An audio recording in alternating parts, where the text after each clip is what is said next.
mais um vídeo do Mundo na Zona, esse vídeo sobre relações internacionais aqui no YouTube do Zona Curva.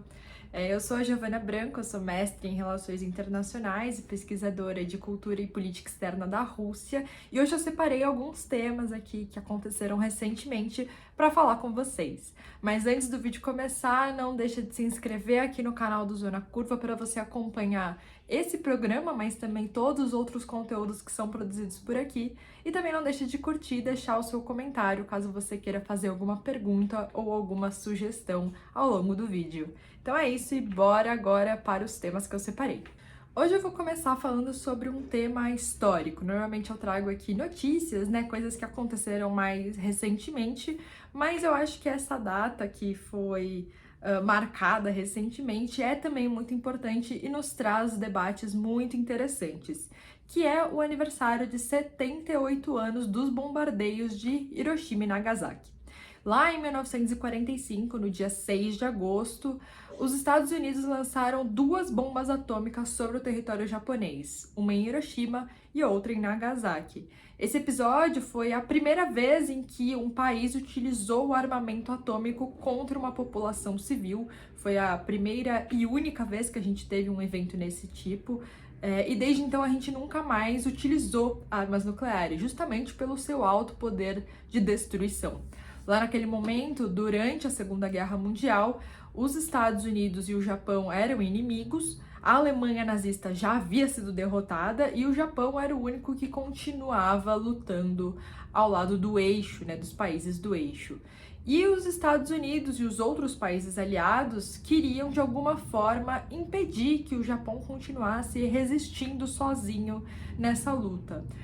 E aí, de forma unilateral, o governo norte-americano decidiu empregar esse uso de armamento atômico como realmente um golpe final para que o Japão não tivesse mais motivos para resistir e, de certa forma, o obrigasse a se render e a terminar a Segunda Guerra Mundial, que foi exatamente o que aconteceu. Então, essa expectativa norte-americana, de fato, se transformou em realidade. Então, nesse último domingo, no dia 6, a gente marcou 78 anos desse bombardeio, dessa data, querendo ou não, do próprio fim, né, da Segunda Guerra Mundial, que muitos entendem que terminou justamente nesse momento em que os bombardeios acontecem.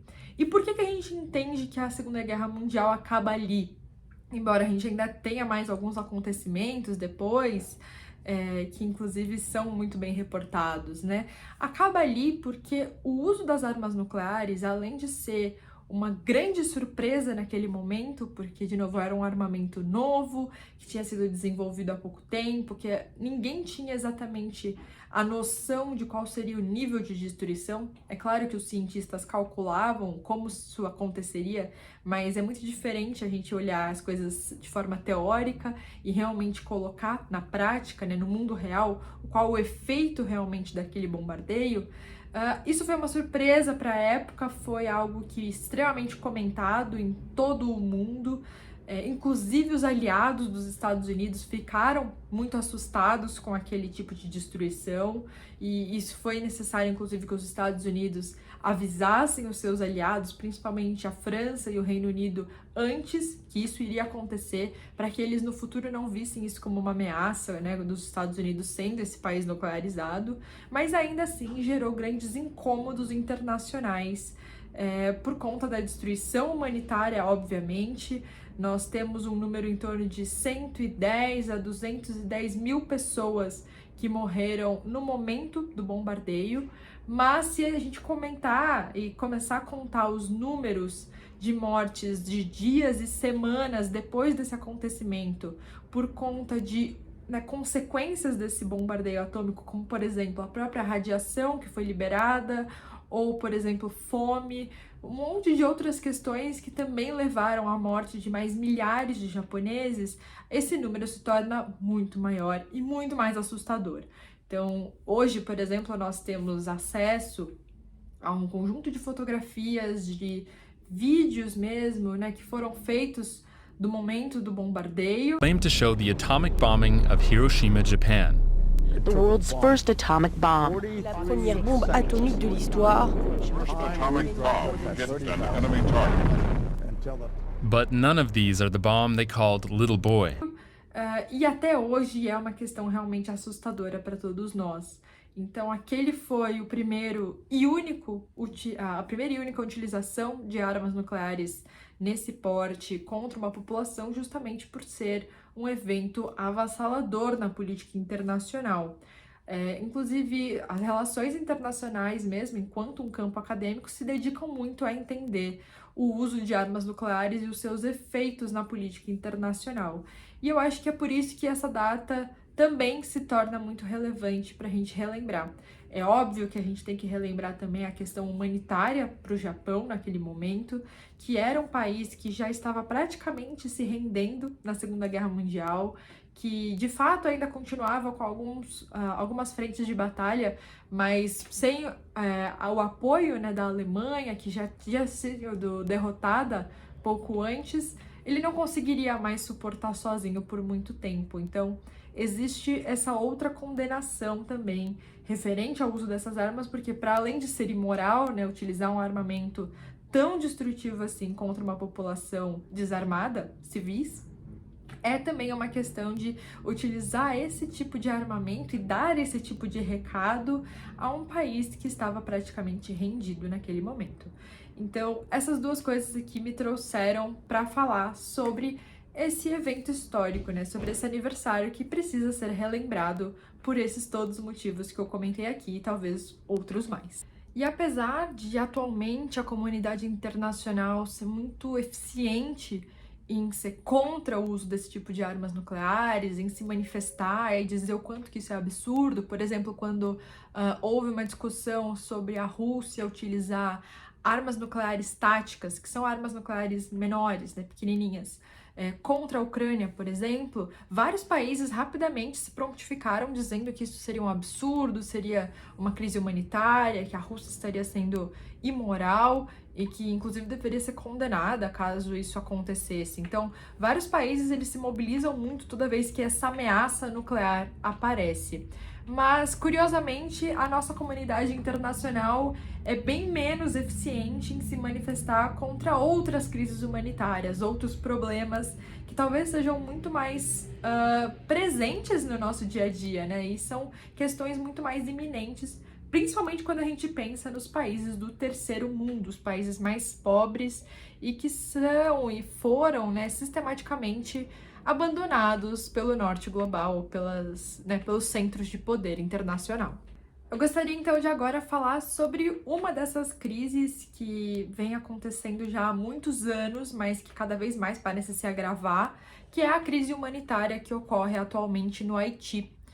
Aproximadamente 2 milhões de pessoas lá no Haiti vivem atualmente sob territórios controlados por grupos armados, grupos esses que, portanto, não são o próprio governo do Haiti. E isso é uma estimativa da ONU, o que mostra que lá no país a violência se tornou cada vez mais comum, principalmente essa violência sistêmica, né, generalizada. Cada vez mais a gente tem a falta de um controle ou de uma ordem social bem estabelecida, a falta de um governo muito bem claro, né, delimitado, e também a falta de segurança para a própria população, que se submete a viver sobre essas condições, né? Então, 2 milhões de pessoas vivendo nesse tipo de território em que o controle é feito por grupos armados, grupos muitas vezes identificados como grupos terroristas, extremistas, cada vez mais nos mostra esse tipo de falta de controle social. Uma das grandes questões que tem se agravado cada vez mais é a questão dos sequestros,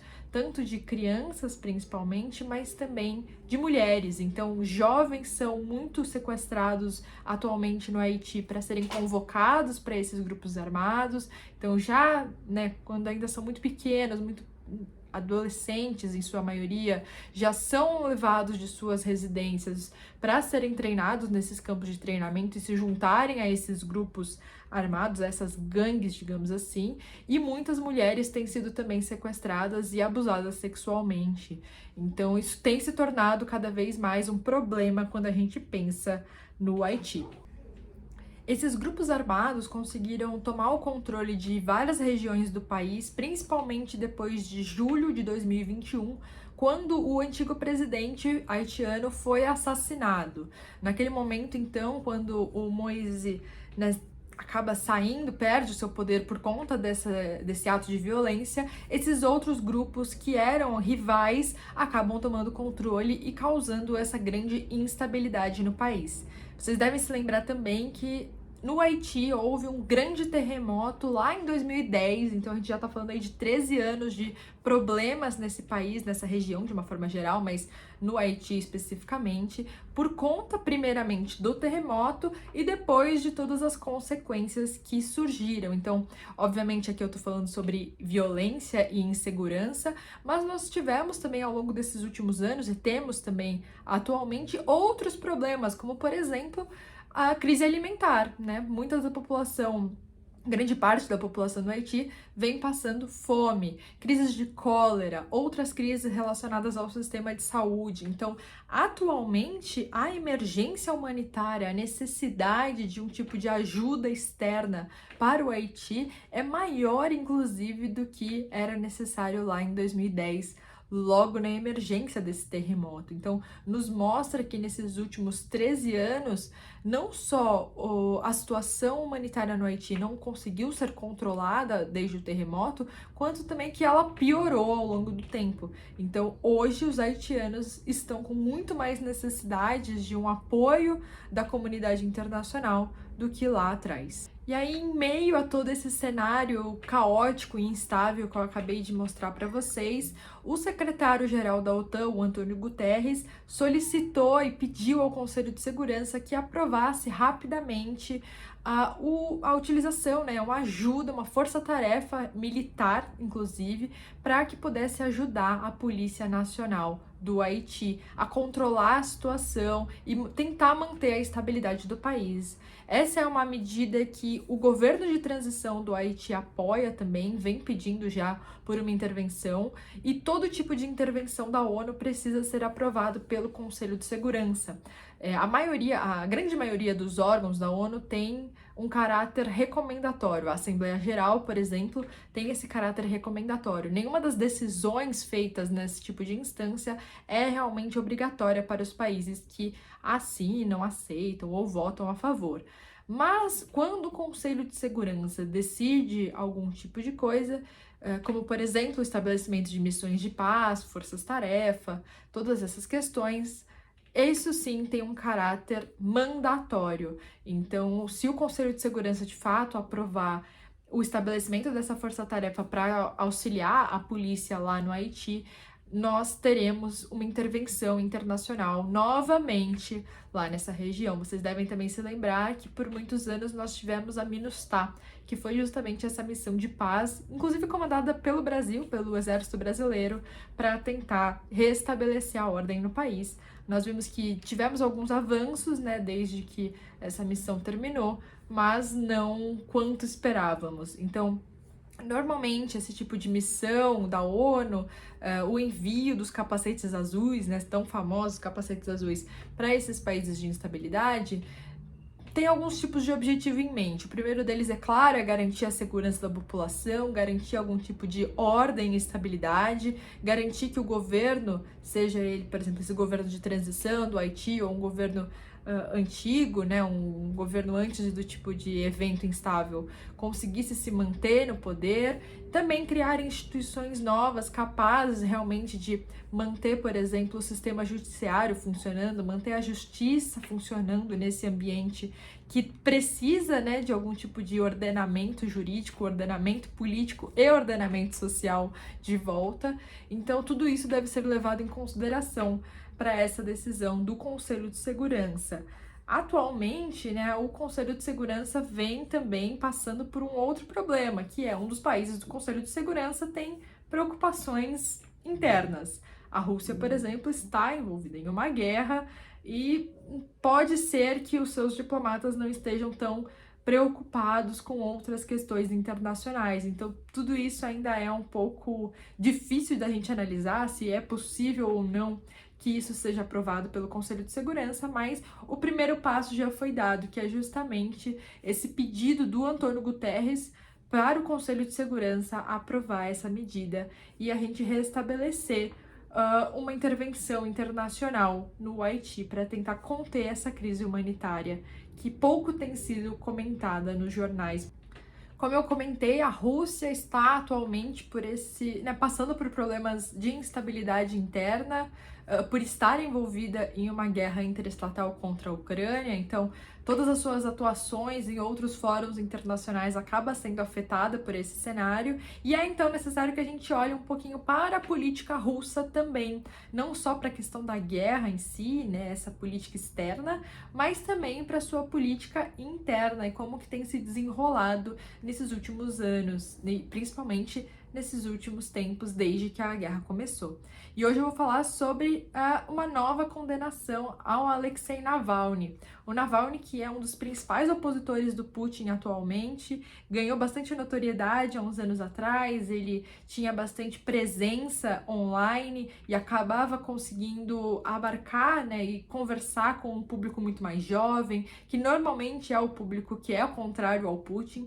É muito interessante que a aprovação do Putin vem principalmente de camadas um pouco mais velhas da população, justamente por conta, né, do que essas pessoas viveram. A maioria viveu os anos 90 na Rússia, que foram anos extremamente caóticos, com crise política, crise econômica, crise social, e viram, né, a emergência do governo do Putin como um momento de estabilidade para a vida na Rússia de uma forma geral, de crescimento econômico, de diminuição do desemprego, todas as questões. Então isso faz com que a parcela mais velha da população tende a aprovar o Putin, enquanto que a população mais jovem na Rússia, que tem mais acesso a outras opções, que tem mais acesso às mídias sociais e que consegue, portanto, ter outras opiniões em relação, né, ao governo russo, acabou, por exemplo, aprovando ou apoiando o Navalny há um tempo atrás. O Navalny, que foi preso em 2021, acusado de fraude econômica, ele foi condenado a 11 anos e meio e atualmente ele foi condenado a mais 19 anos de prisão. Então, as suas acusações variam desde extremismo político para fraude econômica, coisas muito brandas e até meio difíceis de comprovar, mas que fica muito claro que existe aqui, principalmente agora em tempos de guerra, cada vez mais, uma perseguição muito clara do governo russo aos seus opositores. Então, cada vez mais a oposição na Rússia vem diminuindo. Nós vimos também como, por exemplo, a morte misteriosa de vários oligarcas russos que eram claramente contrários às atuações do governo em tempos de guerra, e isso nos mostra também, primeiro, essa tentativa do governo russo de se fortalecer, de se fechar, de se centralizar cada vez mais, e essa também o aumento, né, da ameaça contra qualquer tipo de oposição. É interessante que isso tudo venha na mesma semana em que sai uma nova pesquisa de opinião na Rússia com a população sobre a aprovação do governo e também do Putin como presidente. E todos os índices aumentaram de aprovação. De novo, pesquisas que vira e mexe elas são questionadas sobre a possibilidade real daqueles dados refletirem os interesses políticos da população. A Rússia, que é um sistema autoritário, então o quanto que as pessoas também estariam dispostas, né, a falar a verdade, mas levando mesmo tudo isso em consideração, e ainda assim é necessário a gente comentar que existe essa pesquisa e que essa pesquisa nos mostra que, primeiro, a população russa vem apoiando mais o governo do que apoiava antes da guerra e vem apoiando muito mais o presidente Putin do que anteriormente. O Putin que vinha, né, num momento de queda de aprovação, inclusive quando aconteceu essa prisão do Navalny, realmente falavam sobre essa possibilidade de uma outra pessoa entrar no poder na Rússia, tirar o Putin da presidência, e hoje cada vez mais isso parece algo improvável. Mesmo com a crise do grupo Wagner, né, aquela revolta que aconteceu, mesmo assim a gente viu que o governo russo sai, né, dessa situação fortalecido. Então é muito interessante que a gente veja que mesmo nessa situação de aparente fragilidade, instabilidade ou mesmo insegurança da Rússia no sistema internacional, internamente o governo se mantém ainda muito forte. E aí, para finalizar o vídeo de hoje, eu vou falar sobre uma outra região que também vive sendo alvo de instabilidades, que é justamente a região do Mar do Sul da China. A gente normalmente fala um pouco dessa região quando a gente fala da relação entre China e Taiwan, mas hoje eu vou falar sobre uma outra relação que também é bem problemática nessa área, que é entre China e Filipinas. Nessa última semana, o governo das Filipinas acusou o governo chinês e acusou, na verdade, a marinha chinesa de atacar navios filipinos que estavam nessa região com canhões de água. As Filipinas disseram que isso seria uma manobra muito arriscada, que era inclusive ilegal e que a China não poderia ter feito isso com os seus navios. E a China, por sua vez, declarou que esses navios filipinos haviam invadido as suas águas nacionais e não estariam mais em território internacional e que, portanto, a marinha chinesa teria todo o direito de atacar esses navios e proteger o seu território, nesse caso aqui, o território marítimo. Então a gente mostra que em uma dessas regiões, que é uma das regiões mais contestadas do mundo, novamente nós temos esse tipo de problema surgindo e esse tipo de instabilidade. Isso porque o Mar do Sul da China vem sendo contestado por vários lados há bastante tempo, inclusive principalmente pela China e pelas Filipinas. Então a China diz ter soberania incontestável sobre uma área que tem mais ou menos 1,3 milhão de metros quadrados. Então, abarcaria não apenas toda a sua costa nessa região, mas também as ilhas que estão nesse mar, inclusive, por exemplo, Taiwan e outras ilhas que as Filipinas revogam para si. E as Filipinas, é claro, também dizem ter algum tipo de direito sobre essas águas. Então, novamente, nós temos aí uma questão grande de disputa internacional sobre uma região marítima. De novo, os mares internacionais são muito pouco regulados, nós temos poucas leis internacionais para entender quais são os limites da atuação de cada um dos países, o que de fato a gente pode considerar como águas internacionais ou não. Óbvio que nós temos aqui alguns limites numéricos, né? Números realmente que nos mostram isso, mas numa região como, por exemplo, o Mar do Sul da China, que é cheio de ilhas, né, arquipélagos e um país gigantesco como a China do lado, esse tipo de definição se torna muito mais difícil da gente realmente ter em mente, né, de ser muito mais clara quais são esses limites de atuação de cada uma das marinhas. Então, de fato, nós tivemos esse evento em que a marinha chinesa atacou um navio da marinha das Filipinas e nós ainda não tivemos uma grande resolução a respeito desse conflito.